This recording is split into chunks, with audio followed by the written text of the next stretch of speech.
नमस्कार, उत्तराखंड की खबरों के साथ मैं हूं मनोज मानस। खबरों का रुख करेंगे उससे पहले देख लेते हैं इस वक्त की अहम हेडलाइंस। उत्तराखंड में पंचायत चुनाव के लिए बीजेपी ने ठोकी ताल। सीएम धामी बोले, देवभूमि हमेशा राष्ट्रवाद और विकास की नीति पर चला, जनता इस बार भी विकास के नाम पर वोट देगी। देहरादून में कांग्रेस ने निकाला न्याय मार्च। महिलाओं की सुरक्षा और उनके खिलाफ हो रही नाइंसाफी पर विरोध, भाजपा सरकार पर साधा निशाना। पंचायत चुनाव में 2 चरणों में ही होगी वोट। निर्वाचन आयोग उत्तराखंड ने साफ की तस्वीर, मतदान की तिथियों में बदलाव से किया इनकार। सावन के दूसरे सोमवार पर आस्था का सैलाब। केदारनाथ में दर्शन के लिए उमड़े भक्त। देहरादून, हरिद्वार, उधम सिंह नगर में भी उमड़ा श्रद्धालुओं का सैलाब। कैलाश मानसरोवर यात्रा पूरी कर शिव भक्तों का दल भीमताल पहुंचा। निगम द्वारा भक्तों का ढोल नगाड़ों के साथ हुआ स्वागत। सुविधा को लेकर सरकार को सराहा। ऋषिकेश में डोईवाला टोल प्लाजा पर हाथी का उत्पात। हाथी ने सड़क पर पलटी गाड़ी, इलाके में दहशत। मंदिर क्षेत्र और टोल प्लाजा के बीच यातायात रहा बाधित। आप देख रहे हैं के न्यूज, खबरों का सारथी।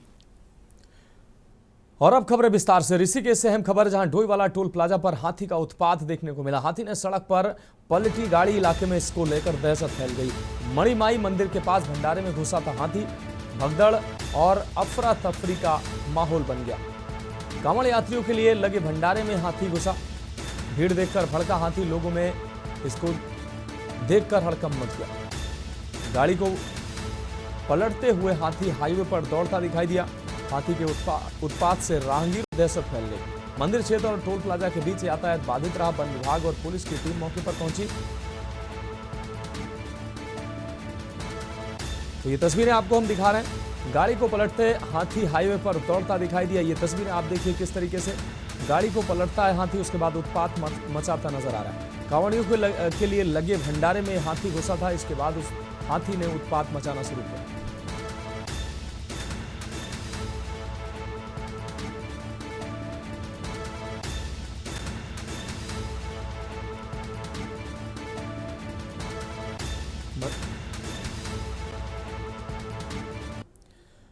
और अगली खबर हरिद्वार से, जहां कांवड़ मेला अपने चरम पर पहुंचा है और इस दौरान हर की नगरी में शिव भक्तों का सैलाब भी दिखाई दे रहा है। हर की पैड़ी से लेकर कनखल, भीमगोड़ा तक कांवड़ यात्रियों का हुजूम देखने को मिल रहा है। सदफ मंदिर तक सिर्फ भक्तों का सैलाब देखने को मिल रहा है। पैदल कांवड़ियों से लेकर डाक कांवड़ तक रास्ते भरे नजर आ रहे हैं। शहर की हर गली, हर मोड़, हर घाट पर आस्था का समंदर देखने को मिल रहा है। कई रास्तों पर यातायात प्रभावित हुआ। पुलिस और प्रशासन लगातार निगरानी कर रहा है। सीसीटीवी से निगरानी सुरक्षा में कोई ढिलाई नहीं की जा रही है। ये तस्वीरें आप देख सकते हैं। सड़कों पर, गलियों में हर तरफ आस्था का सैलाब देखने को मिल रहा है। आईजी से लेकर सिपाही तक फील्ड में उतरे हैं। मेला नियंत्रण में है, लेकिन दबाव भी चरम पर पहुंच गया है।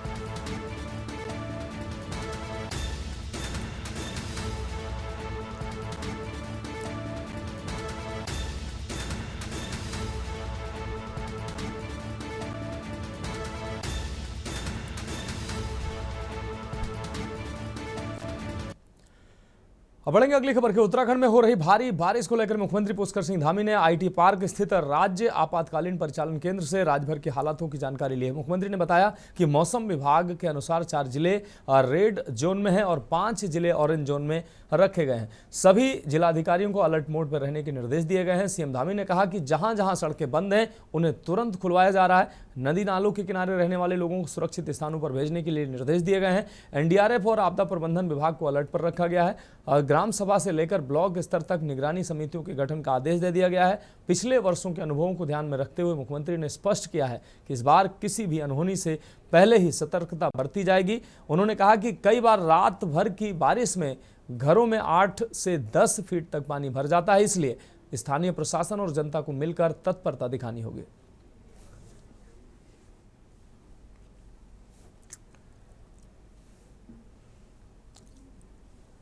अभी मौसम विभाग की जो आगे के लिए उनका आकलन है, उसमें आकलन किया गया कि 4 जिले अभी हमारे उसमें रेड जोन में हैं और 5 जिले ऑरेंज में हैं और 4 जिले येलो में हैं। तो सभी जिलाधिकारियों से और सभी जो आपदा से संबंधित कामों में अपना योगदान देते हैं उन सभी से अभी बात की है और एक एक करके सभी जनपदों से बातचीत करने के बाद सभी को जो है अलर्ट मोड में रहने के लिए कह दिया है। सभी लोग काम कर रहे हैं, जहाँ जहाँ सड़कें बंद हो रही हैं सड़कें खुलवा रहे हैं। रुक करेंगे अगली खबर का खबर देहरादून से, जहां उत्तराखंड में पंचायत चुनाव अपने निर्णायक दौर में पहुंच चुके हैं। भाजपा और कांग्रेस दोनों ही पार्टियों ने अपने समर्थित प्रत्याशियों को मैदान में उतारकर प्रचार में पूरी ताकत झोंक दी है। भाजपा संगठन ने बूथ स्तर तक कार्यकर्ताओं को सक्रिय कर दिया है, वहीं प्रत्याशी भी अलग अलग माध्यमों से जनसंपर्क में जुटे हैं। पंचायत चुनाव को लेकर मुख्यमंत्री पुष्कर सिंह धामी ने कहा कि देवभूमि उत्तराखंड हमेशा राष्ट्रवाद और विकास की नीति पर चला है। यहां की जनता ने हर स्तर के चुनाव में भाजपा को आशीर्वाद दिया है। मुख्यमंत्री ने विश्वास जताया कि जनता इस बार भी विकास के नाम पर वोट देगी।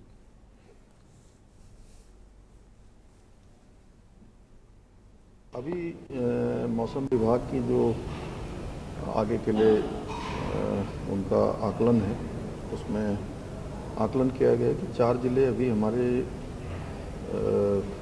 उसमें रेड जोन में हैं और 5 जिले ऑरेंज में हैं और 4 जिले येलो में हैं। तो सभी जिलाधिकारियों से और सभी जो आपदा से संबंधित कामों में अपना योगदान देते हैं उन सभी से अभी बात की है और एक एक करके सभी जनपदों से बातचीत करने के बाद सभी को जो है अलर्ट मोड में रहने के लिए कह दिया है। सभी लोग काम कर रहे हैं, जहाँ जहाँ सड़कें बंद हो रही हैं सड़कें खुलवा रहे हैं। बढ़ेंगे अगली खबर की ओर। राज्य निर्वाचन आयोग उत्तराखंड ने स्पष्ट किया है कि त्रिस्तरीय पंचायत चुनाव में मतदान की तिथियों में किसी प्रकार का कोई परिवर्तन नहीं किया गया। पंचायत के चुनाव 2 चरणों में 24 और 28 जुलाई 2025 को ही होंगे। आयोग ने कहा कि प्राकृतिक आपदा व अन्य किसी आपातकालीन स्थितियों की वजह से किसी पोलिंग स्टेशन या बूथ पर मतदान नहीं हो पाता है, तो ऐसी स्थिति के लिए ही पुनर्मतदान की तिथियां घोषित की गई हैं। 20 जुलाई 2025 को जारी आयोग का पत्र भी इसी से संबंधित है, जिसका मतदान की तिथियों में परिवर्तन से दूर दूर तक कोई संबंध नहीं है। आयोग ने मतदाताओं से अपील की है कि वह मतदान की तिथियों को लेकर किसी तरह से भ्रम में न रहें। आप सभी लोगों को, सभी मतदाताओं को, सभी प्रदेशवासियों को, सभी उम्मीदवारों को ये अवगत कराना चाहूँगा कि आज जो सोशल मीडिया में विभिन्न प्लेटफॉर्म्स पर अथवा जो है इलेक्ट्रॉनिक मीडिया के माध्यम से एक थोड़ी सी भ्रम की स्थिति पैदा हो रही है। आयोग द्वारा जारी पत्र संख्या 1952 दिनांक 20 जुलाई 2025 के बारे में, उसके संबंध में मैं एक क्लैरिफिकेशन और एक स्थिति स्पष्ट करने के लिए जो है आप सभी लोगों को अवगत करा रहा हूँ। सबसे पहली चीज़, ये पत्र जो है आयोग द्वारा जारी किया गया है। खबर गदरपुर से है, जहां पंचायत चुनाव का प्रचार अभियान रफ्तार पकड़ने लगा है। बेशक मौसम में धूप छांव का खेल चल रहा हो, कभी उमस भरी गर्मी परेशान कर रही तो कभी ठंडी हवाएं राहत प्रदान कर रही हैं, मगर सियासी तापमान इसके उलट जो निरंतर बढ़ता ही नजर आ रहा है। जिला पंचायत सदस्य, क्षेत्र पंचायत सदस्य और ग्राम प्रधान पद पर उतरे उम्मीदवारों ने प्रचार अभियान में पूरी ताकत झोंक दी है। तरह तरह के लोग लुभावने नारों के साथ, बड़े बड़े वादों के साथ प्रत्याशी घर घर तक पहुंच रहे हैं। इस रफ्तार के बीच विकासखंड गदरपुर के अंतर्गत ग्राम सभाओं में ग्राम प्रधान, जिला पंचायत व क्षेत्र पंचायत सदस्य का चुनाव लड़ रहे प्रत्याशियों ने अपने समर्थकों के साथ घर घर जाकर वोट मांगे और अपनी जीत का दावा किया।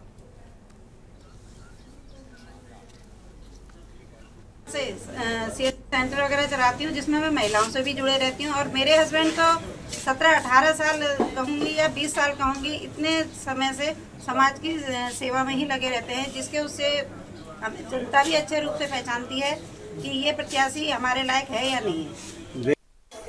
मेरा आप सब लोगों को नमस्कार। मेरे पिताजी पहले 2014 से 2019 तक ग्राम प्रधान रहे ग्राम सभा जयनगर में, और अभी मेरी मिसेज नवजीत कौर विर्क अभी प्रत्याशी हैं ग्राम प्रधान पद के लिए ग्राम सभा जयनगर से। तो जो विकास कार्य हमारे पिताजी के कार्यकाल में हुए और कुछ जो विकास कार्य यहाँ पर ग्राम सभा में रह गए, जो अभी 5 वर्षों में, उसके बाद हम यहाँ पर ग्राम प्रधान नहीं रहे। पहले तो सभी दर्शकों को और जनता को मेरा नमस्ते। और जैसे कि हम डोर टू डोर घूम रहे हैं, हमें वैसे तो बहुत अच्छा प्रोत्साहन मिल रहा है यहाँ से भी, और जो अभी प्रचार प्रसार ख़त्म होने वाला है, तो मैं जनता से यही कहना चाहूँगी कि भारी संख्या पे वोट कीजिए। तो आप सबको नमस्कार। आप लोगों ने समय निकाल के जो है हम लोगों के समक्ष आए। तो चर्चा का विषय ये है कि नवजोत कौर को हम क्यों सपोर्ट कर रहे हैं। देखिए, एक तो वो महिला प्रत्याशी हैं और हमारे जो हैं ग्राम सभा के नेतृत्व में अच्छी प्रत्याशी हैं। उत्तराखंड हाईकोर्ट ने ग्राम सभा बढ़िया खटीमा से प्रधान का चुनाव लड़ रहे अशोक कुमार मौर्य द्वारा उनका नामांकन निरस्त किए जाने को लेकर चुनौती देती याचिका पर सुनवाई करते हुए कोर्ट की खंडपीठ ने उन्हें कोई राहत न देते हुए याचिका को खारिज कर दिया है। कोर्ट ने आगे ये भी कहा कि उनका नामांकन अगर गलत कारणों से निरस्त किया गया है तो वे इसे चुनाव याचिका के माध्यम से चुनौती दे सकते हैं।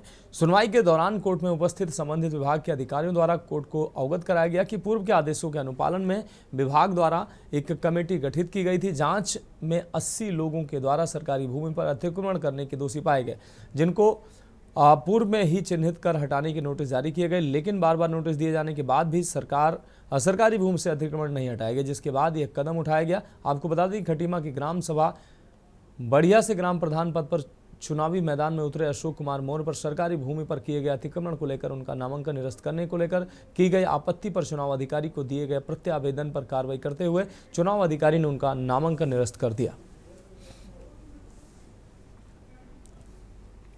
और यह उनकी उम्मीदवारी की कि इनका सरकारी भूमि पर अतिक्रमण है, जिसके कारण ये उत्तराखंड पंचायती राज अधिनियम 2016 की धारा 8 के अनुपालन में अयोग्य हैं। इस पर जांच हुई, जांच के बाद ये पाया गया कि वो अतिक्रमणकारी हैं, तो उनका नामांकन निरस्त हो गया था। उसको चुनौती देते हुए उन्होंने एक रिट याचिका योजित की थी, जिसको एकल पीठ ने निरस्त कर दिया था। इसके खिलाफ एक पीठ में विशेष अपील योजित हुई थी। बढ़ेंगे अगली खबर की ओर। देहरादून में उत्तराखंड कांग्रेस ने अपने राष्ट्रीय अध्यक्ष का जन्मदिन मनाया। ये कार्यक्रम कांग्रेस के प्रदेश कार्यालय में आयोजित किया गया। ये कार्यक्रम कांग्रेस के महानगर अध्यक्ष जसविंदर सिंह गोगी के नेतृत्व में किया गया, जिसमें केक काटकर उनकी लंबी आयु की कामना की गई।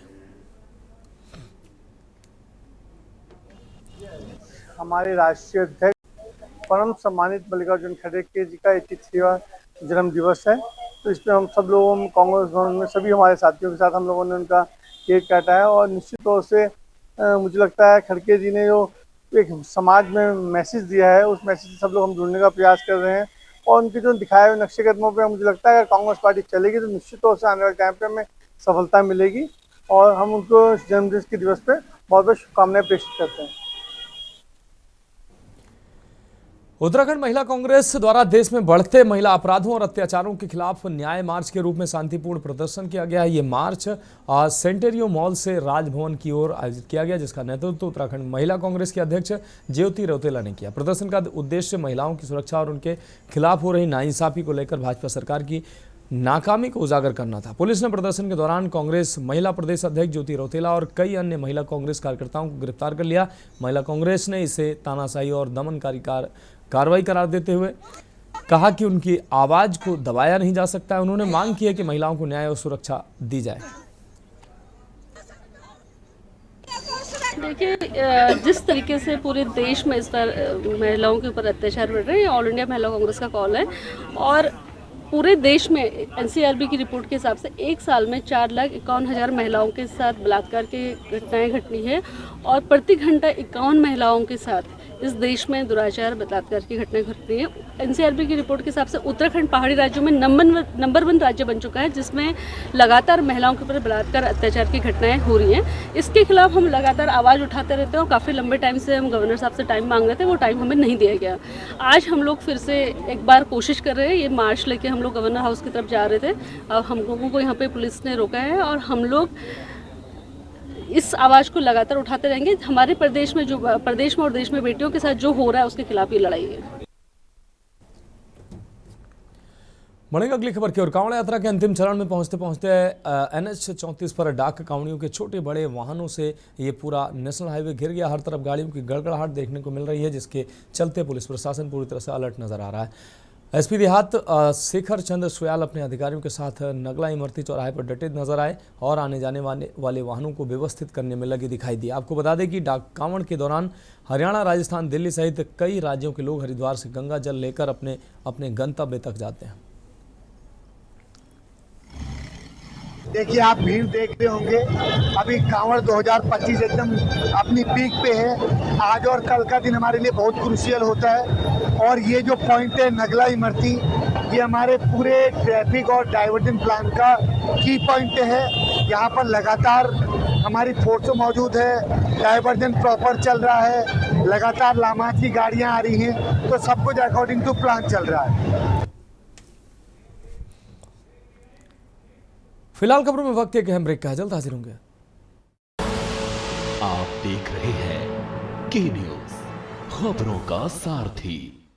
ब्रेक के बाद उत्तराखंड की खबरों में एक बार फिर से आपका स्वागत है। खबर नैनीताल से, जहां कैलाश मानसरोवर यात्रा पूरी कर शिव भक्तों का दल भीमताल के कुमाऊं मंडल विकास निगम के टूरिस्ट रेस्ट हाउस में पहुंचा, जहां निगम द्वारा शिव भक्तों का ढोल नगाड़ों के साथ फूलमाला पहनाकर स्वागत किया गया। कैलाश मानसरोवर यात्रा का पहला जत्था, जिसमें 45 तीर्थयात्री शामिल थे, उसने 19 जुलाई 2025 को लिपुलेख दर्रे से भारतीय सीमा में प्रवेश किया। भीमताल में जहां उन्हें सम्मानित किया गया, उनका स्वागत किया गया। ये दल तत्पश्चात गुंजी फिर बीआरओ भारतीय सड़क संगठन होते हुए लौट आया। सभी यात्रियों ने यात्रा मार्ग में उच्च स्तरीय इंतजाम और बीआरओ द्वारा सड़क सुविधा की सराहना करते हुए कहा कि यदि उन्हें अगली बार मौका मिले तो वे पुनः कैलाश मानसरोवर का दर्शन करना चाहेंगे।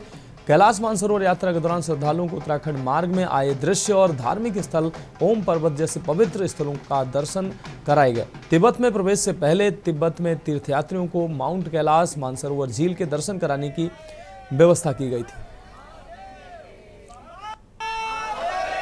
बहुत बहुत अच्छा लगा।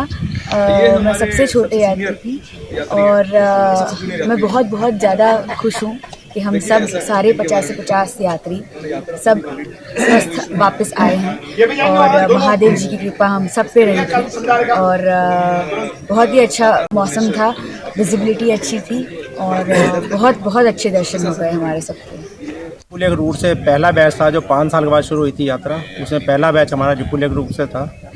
बहुत ही सुखद यात्रा रही, बहुत ही आनंदपूर्वक रही। लिपुलेख रूट से जब हमने पास किया, चाइना बॉर्डर पास किया, तो आईटीबी के जवानों में वहाँ तक चाइना बॉर्डर तक छोड़ने गए थे। पूरे रास्ते में उन्होंने हमारा पूरा ध्यान रखा। चाइना बॉर्डर से हम तकलाकोट पहुँचे, तकलाकोट से हम धारचैन गए, धारचैन से हमने डेरा पुक में जाके कैलाश पर्वत दर्शन किए। वाइफ के साथ इस यात्रा में आया हूँ और पहली बार का मेरा अनुभव है ये, इससे पहले मैं कभी नहीं आया।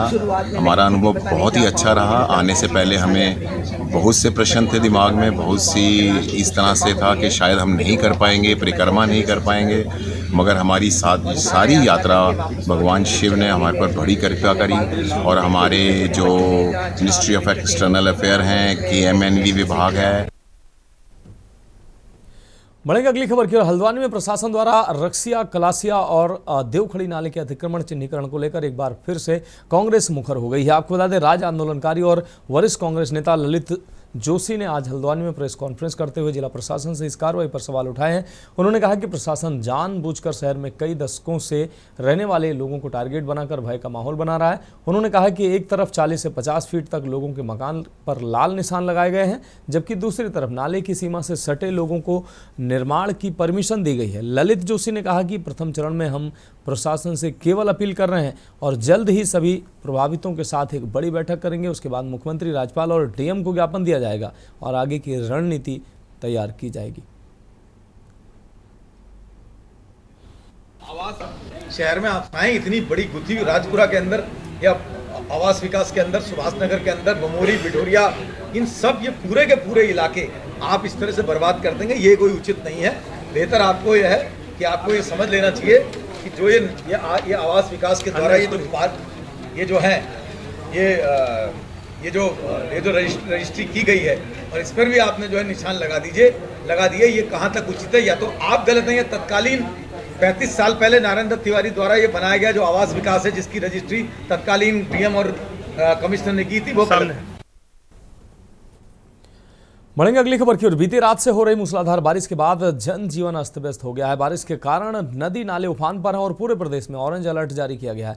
वहीं मसूरी में पुराना टिहरी बस स्टैंड के पास भारी भूस्खलन हो गया है, जिससे एक बड़ा पेड़, पत्थर और मलबा सड़क पर होकर नीचे गिरा है, जिससे यातायात बाधित हुआ है। स्थानीय लोगों ने इसकी सूचना मसूरी पुलिस और लोक निर्माण विभाग के अधिकारियों को दी, जिसके बाद जेसीबी मशीन से मार्ग को खोला गया है। इस दौरान वाहनों को टिहरी बाईपास और लंढोर बाजार से भेजा गया। प्रत्यक्षदर्शियों के अनुसार यहां से गुजर रहे दो स्कूटी सवार बाल बच गए, वरना बड़ा हादसा हो सकता था। लगभग 1:30 बजे के आसपास ऊपर से थोड़ा थोड़ा मलबा गिर रहा था और एकदम से धड़ाम से पूरा आया ये, और 2 स्कूटी सवार यहाँ से गुजर रहे थे, वो बाल बचे। इसकी सूचना स्थानीय सभासद विशाल खरोला जी को दे दी गई है और पीडब्ल्यूडी की टीम भी मौके पर है। JCB machine on the way है, तो जल्दी ये खुलेगा। मेरी लोगों से यह अपील है कि आजकल जगह जगह, जैसे अभी पुराने टिहरी बस स्टैंड में 2 बड़े पेड़ ऊपर से गिरे थे और ऐसे जगह जगह लैंडस्लाइड हो रहा है, तो सावधानीपूर्वक चलें और जान माल का नुकसान होने का खतरा बना हुआ है, और हो सके तो अननेसेसरी ट्रैवल करने से बचें। बढ़ेंगे अगली खबर की ओर। जसपुर में शुक्रवार को चूने वाली गली में एक ग्राहक का पर्स उचक्के छीनकर भाग गए थे, जिससे जसपुर पुलिस द्वारा तुरंत कार्रवाई करते हुए उचक्कू को पकड़कर जेल भेजा गया। पुलिस की तुरंत कार्रवाई से प्रसन्न होकर आज व्यापार मंडल के अध्यक्ष हरिओम सिंह के नेतृत्व में व्यापारियों ने पुलिसकर्मी SSI जावेद मलिक, सूद मिल चौकी इंचार्ज इंदर सिंह ढेला, SI हरीश आर्य, अरुण कुमार, विनय राठी, इंदर सिंह को फूलमाला एवं शॉल पहनाकर सम्मानित किया। 2 दिन पूर्व जसपुर बाजार में 2 महिलाएं सामान खरीदने आई थी। दोनों उचक्कों ने उनका पर्स चपट करके भाग गए थे। पुलिस ने बड़ी तत्परता से उन उचक्कों को पकड़ लिया और जेल भेजा। आज व्यापार मंडल जसपुर सभी साथी व्यापारी उन पुलिस टीम को सम्मानित करने हैं जिन लोगों ने चोरों को पकड़ा था। व्यापारी बहुत गौरवान्वित महसूस कर रहे हैं, क्योंकि आज बाजार में ग्राहक है तो दुकानदारी है, ग्राहक नहीं है तो दुकानदारी नहीं है। व्यापार और ग्राहक एक साथ जुड़े हुए हैं। फिलहाल उत्तराखंड की खबरों में अभी के लिए मेरे साथ इतना ही। मुझे दीजिए इजाजत और आगे आप देखिए के न्यूज इंडिया का विशेष कार्यक्रम मंथन हमारे प्रधान संपादक दुर्गेन चौहान जी के साथ। आप देख रहे हैं के न्यूज, खबरों का सारथी।